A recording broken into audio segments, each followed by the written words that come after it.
नमस्कार. सरकारी कर्मचारी या यूट्यूब चॅनलमध्ये आपलं खूप खूप स्वागत आहे. सरकारी कर्मचारी तसेच पेन्शनधारकांना जानेवारी 2026 पासून महागाई भत्ता 60%.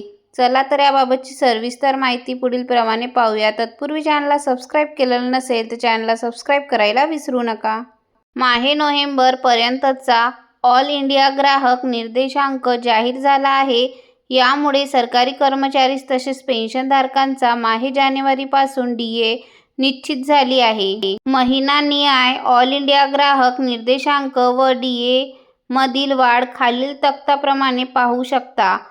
महिना जुलै 2025 AICPI 146.5, एकूण DA वाढ 58.53%.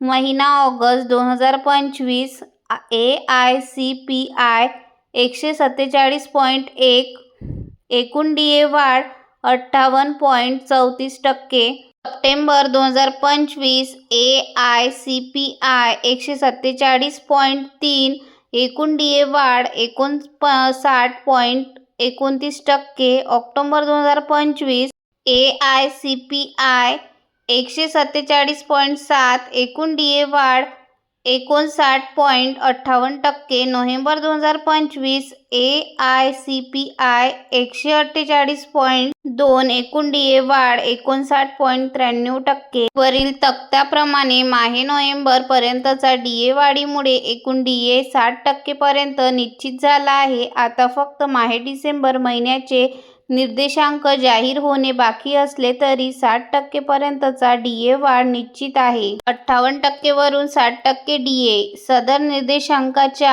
आधारे निश्चितपणे दिनांक 1 जानेवारी 2026 पासून सरकारी कर्मचारी पेन्शनधारकांना 2% वाढीव DA चा लाभ मिळणार आहे. यामुळे एकूण महागाई भत्ता हा 58% वरून 60% इतका होणार आहे. दिनांक 1 जानेवारी 2026 पासून नवीन वेतन आयोगाची सुरुवात. दिनांक 1 जानेवारी 2026 पासून नवीन वेतन आयोग लागू होणार आहे. प्रत्यक्षात सप्टेंबर 2027 पर्यंत वाट पाहावी लागेल. परंतु दिनांक 1 जानेवारी 2026 पासून 8व्या वेतन आयोगाचा फरक मिळणार आहे. धन्यवाद.